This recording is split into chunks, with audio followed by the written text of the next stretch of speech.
I wasn't upset when I got the call last week. To be honest, I was expecting it. I was surprised it hadn't happened before. The old man had been struggling with his heart problems for years, and in the end it took its toll on him. At the hospital where he died, they called me to confirm who he was, and the funeral arrangements were already covered in his will. Now all that was left was to pack up his house.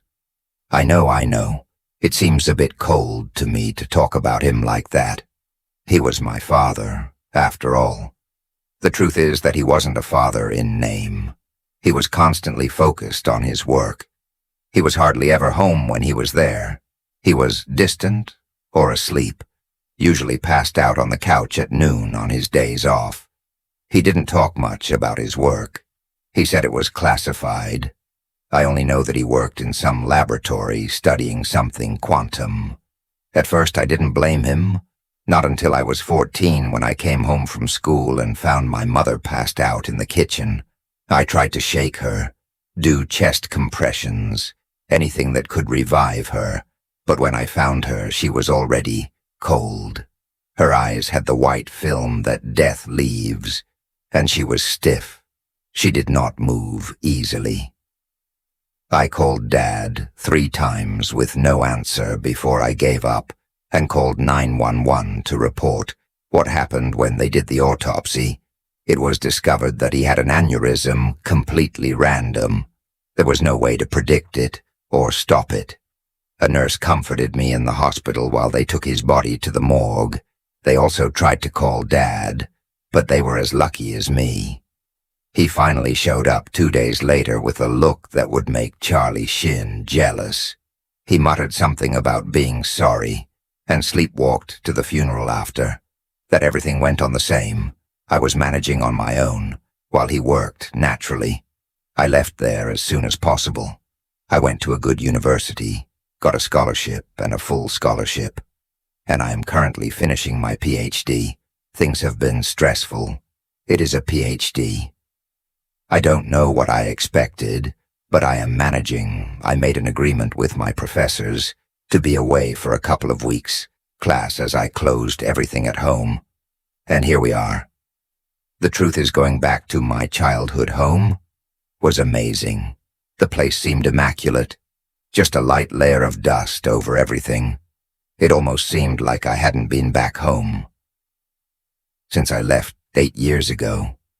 Heck, I probably hadn't done it. He probably just hung out in the lab and laid on a bench or something when he was tired. At least that way, it would be easy to pick up and clean up. I got to work first, cleaning the kitchen and then moving inside the house. His bedroom was last, and I took a deep breath as I walked in. There was nothing out of place. The same bed, the same dresser, and the same lamp he's had since I was born were still in the same place. After all these years, the only thing strange was the box on the bed. I noticed there was something written on the top as I got closer to it that seemed to say for Mark. As I got closer. So this guy hasn't been able to call or text me in 8 years since I left from home, but he was able to leave a box here completely sealed before his heart failed. I felt a little tinge of rage in my chest, a hot fire rising up my throat. God, the last thing I needed was to get stress ulcers during all this. I grabbed the box cutter from the kitchen table and sat on the bed. The box was heavy. It was but perfectly stacked to fill every inch of space. What the hell could I have left after all this time? As I opened the cardboard flaps, I saw stacks and stacks of old VHS tapes. Each one was meticulously labeled with a name, a date, and a 5-digit number underneath. On top of everything was a letter from Dad. I couldn't believe any of this. He had been battling dementia before he died. He was schizophrenic. God, I couldn't believe I was about to watch one of the tapes.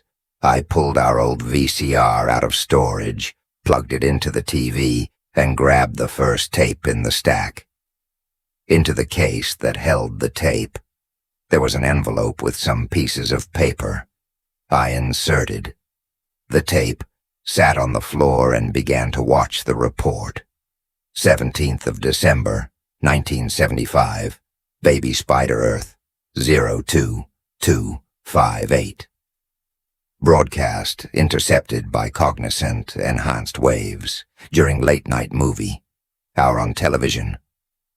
Local cognizant on duty was Ralph, who reported that during interdimensional surveillance, he noticed a bright flash around 10:17 p.m., after which phenomena began. Cognizant reported that crowds of people began to materialize in the streets. Music subjects appear human, but do not speak or communicate in any human manner. Cognizant reported that the appearance of the subjects ranged from preteen children to elderly people of both sexes. Subjects began to approach people on the street. When approached, they would run. They stand in front of the natives and watch them before multi-jointed appendages emerge from their backs and impale the humans in question. Once they have impaled the humans, they begin to absorb them, slowly, while the victim is still alive. Cognizant quickly connected with the collective of the victim's world, warning them of the situation. Shortly after an emergency broadcast was sent, Coggan continued with the reconnaissance and observed that once the streets were clear, the subjects began knocking on doors and feeding on anyone who opened them. This continued for music hours. Finally, Cognizant had to be forcibly removed from reconnaissance due to the mental burden of seeing an unprecedented music death. The second Cognizant, Agatha, took over. She noticed that as the creatures absorbed more humans, the variety of people appearing increased. She made sure to take note of one house in particular, where a little girl knocked on the door, then proceeded to grow multiple arachnid-like limbs and absorb a family of 4 on their own. As the subjects absorbed more and more victims, they began to grow and fuse into an apparent collective. Cognizant observed the creatures function as a hive, with the sole purpose of feeding and fusing. Cognizant continued to watch the unfolding of events, taking turns for 5 days, until the subjects had fed enough. Once this was done, all the subjects disappeared, appearing at one point over Central America and fusing into one over the course of 5 hours. Once fused, the subject showed its true form. Cognizant described it as a humanoid, though with armor like that of an arthropod with human limbs and 6 more segmented limbs that came out from the spinal column area. The creature had large jaws and 4 red eyes. The creature pierced the earth with its 6 segmented limbs, each of which landed in a different area of North and South America. From there, the creature nested for 4 more days, curling the main body into a tight ball, while the segmented limbs supported it. The humanity of this respective land tried to fight back, but nothing was able to break the coating. By the middle of the 4-day rest, it was determined that the creature was feeding on the energy of the earth. Fault lines began to appear from the place where each limb was perched, and moved from there. The Cognizant reported the spiderweb patterns formed by the lines. After 4 days, the earth was suffering from a severe drought, and the level of the oceans had dropped almost 200 met. Finally, the planet shattered on itself, leaving segments of broken earth swirling in the atmosphere where there used to be an entire planet. The Cognizants, Agatha and Ralph, are currently on leave and under suicide watch due to the great mental strain. We will update the information when we have more data. Update, 1st of August, 1976.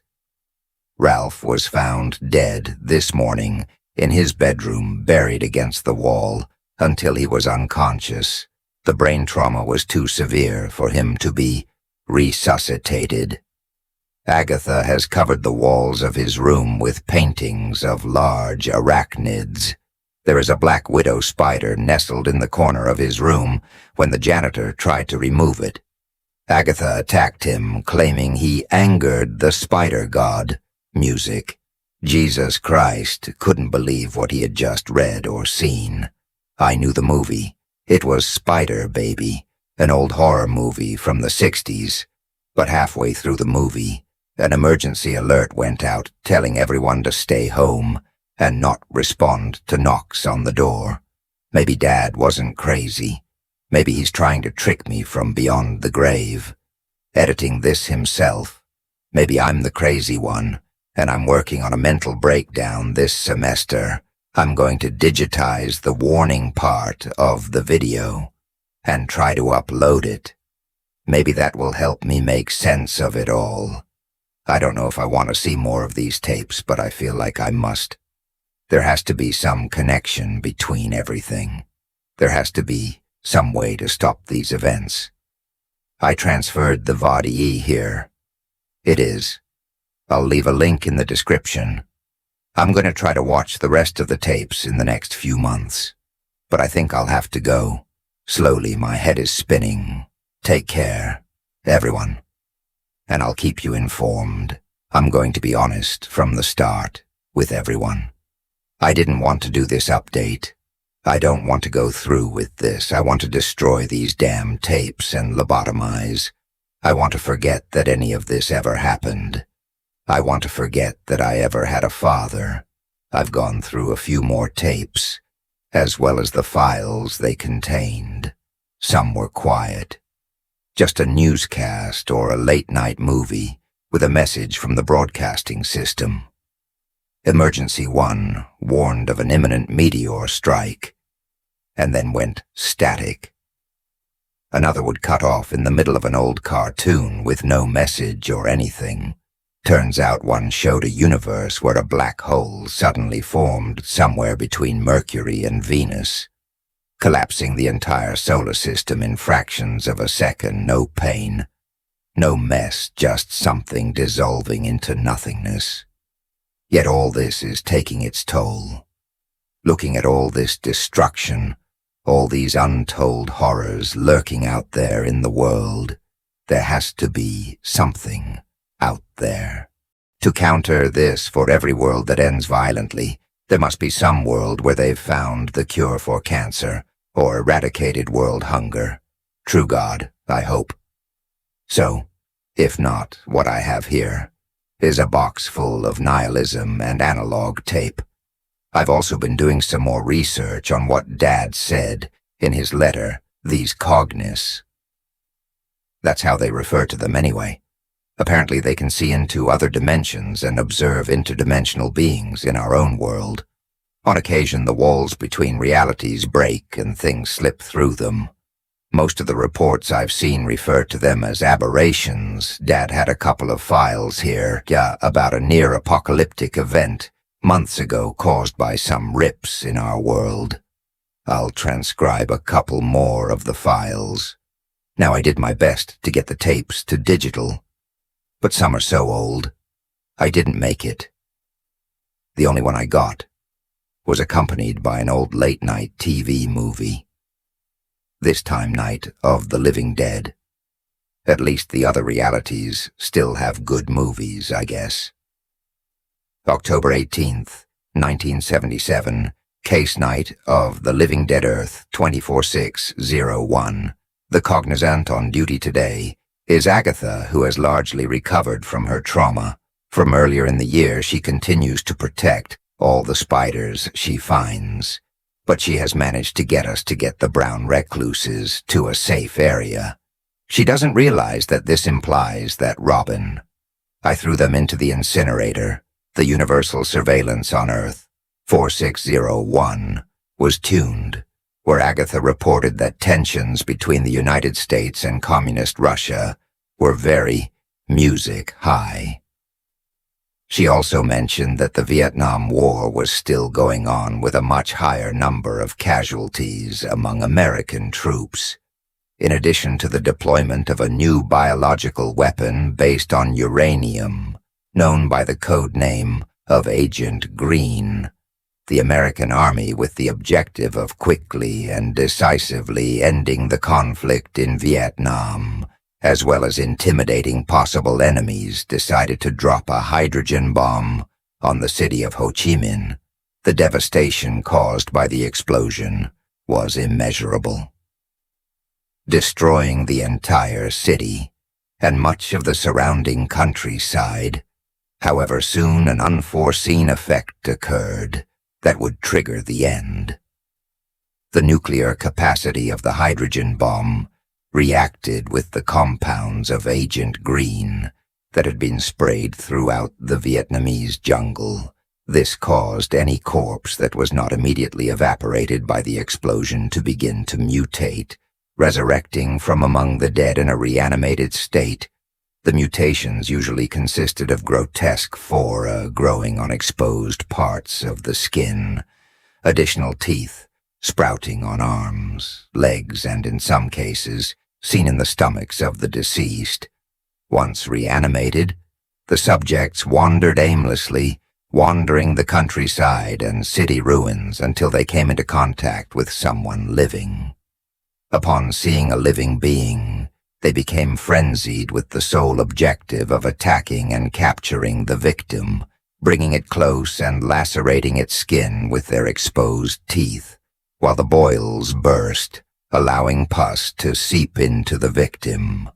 This in turn infected the living victim, who experienced a slow, painful death, much like that seen in victims of radiation poisoning after the Hiroshima and Nagasaki bombings. The mutations began while still living, often screaming in pain as it occurred. The typical time to die was a week after the initial infection. The infection spread slowly through Vietnam, starting mainly among the remnants of guerrillas and eventually among American troops still stationed along the beaches and in the jungles. At first, military commanders did not take reports of infection seriously, leading to higher infection rates. In the early days of the outbreak, the infection spread to neighboring countries after about 2 weeks, with infected individuals appearing to act as a hive mind after gathering sufficient numbers, swarming through cities in what seemed like coordinated waves and infecting large groups of people, then retreating and striking again hours later in this way, killing the living, and ran eliminated little by little. And the infection spread exponentially as more and more people joined the ranks of the subjects. Transmission to the outside occurred when the infected entered the ocean. It did not seem that they needed, so they were able to walk on the bottom of the ocean, and although at a slow pace they would end up moving to other countries through the bodies of water, once on land, they looked for the nearest living being, and they began the cycle again. Humanity tried multiple methods to eliminate the subjects, although none were successful, although shots to the head seemed to stop them temporarily. The bodies of the subjects allowed mutations that moved smaller and more rudimentary brains to other parts of the body, which allowed them to maintain basic motor functions even after the separation of the head. The only method found for the total and definitive destruction of the subject was incineration. The subject arrived in continental America. 3 weeks after the first infection in Vietnam, it was initially news of the disease was suppressed, and American troops and citizens were told that the infected were victims of a communist biological weapon. This facade was maintained to make the United States appear innocent in its use of biological and nuclear warfare, while most countries in continental Europe and Asia faced their own outbreaks of infection. The infection spread rapidly across most of the Earth within weeks, attacking and infecting anyone unfortunate enough to come across carriers of the pathogen.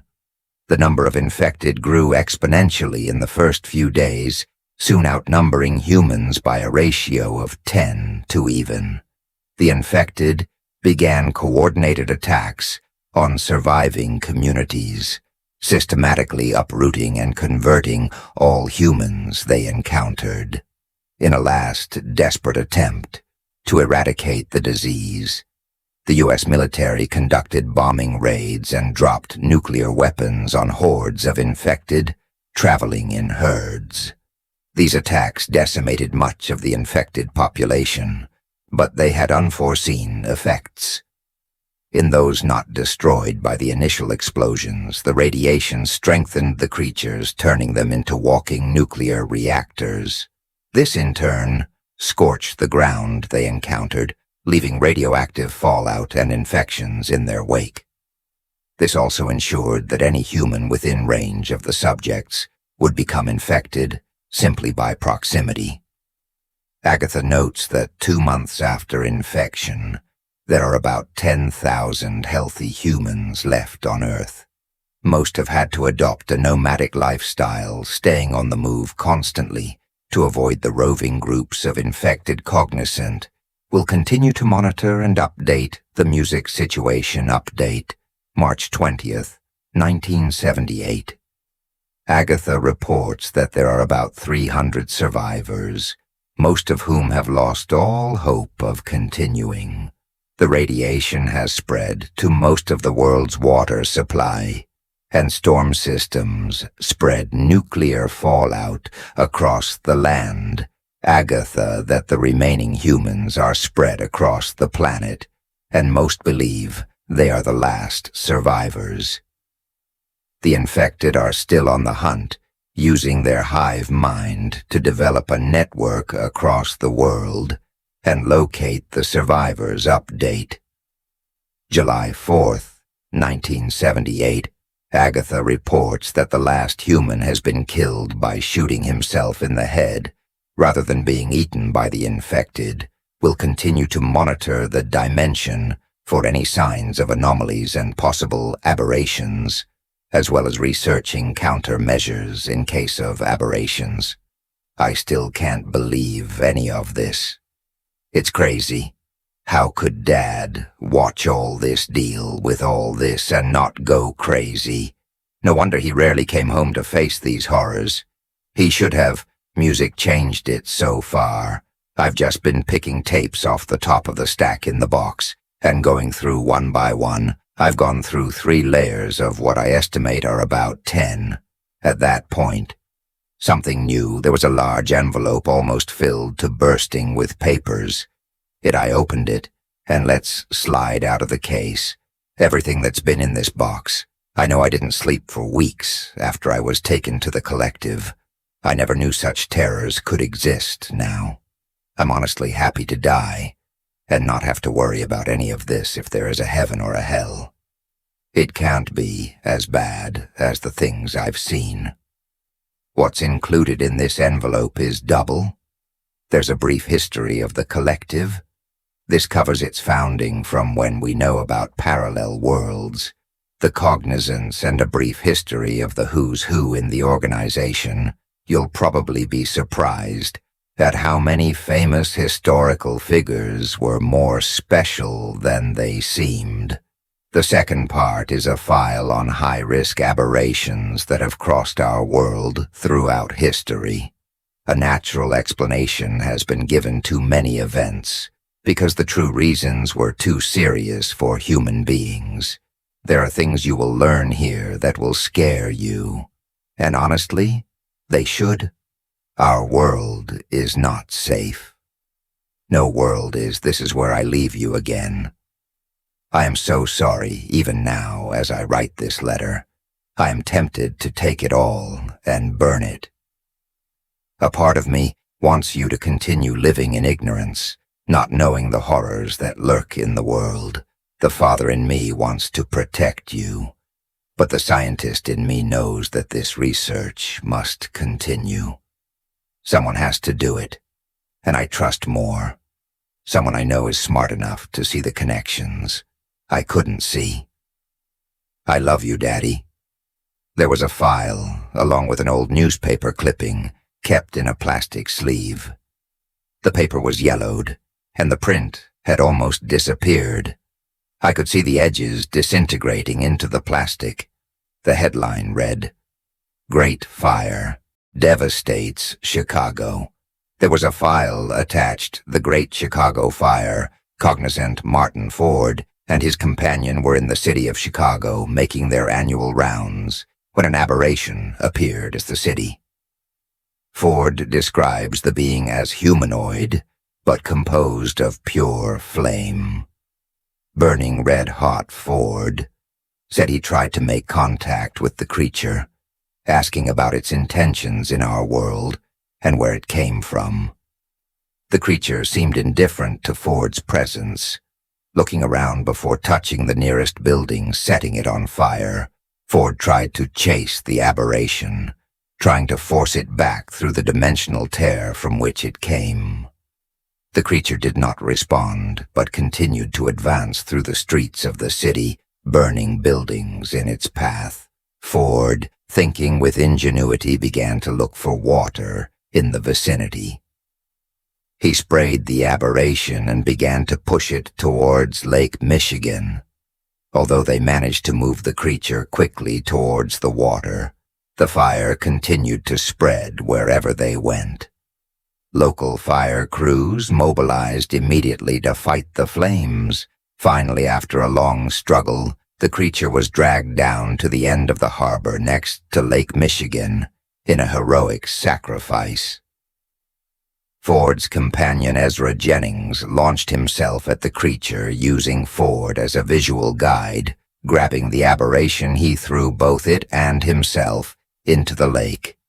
Immediately killing the creature, Ford dove in after it, noting the near-boiling temperature of the water as he dragged Jennings' body back to shore.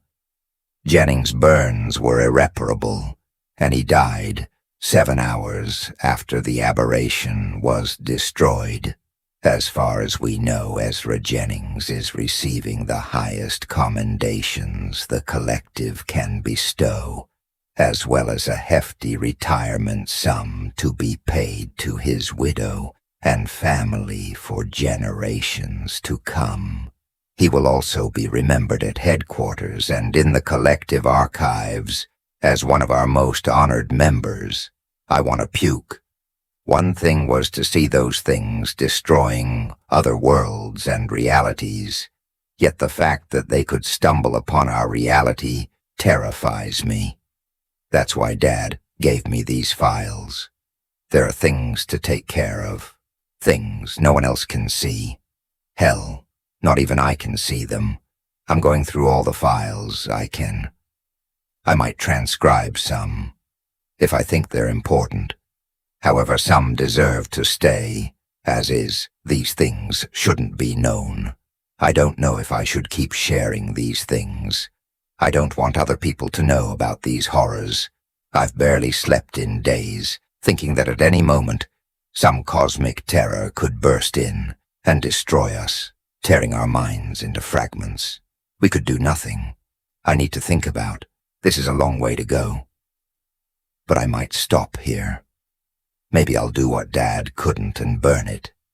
Maybe I'll check in somewhere, or have a drink or 20, until I can forget. I keep hoping I'll wake up and find out that Dad was just a regular absent father.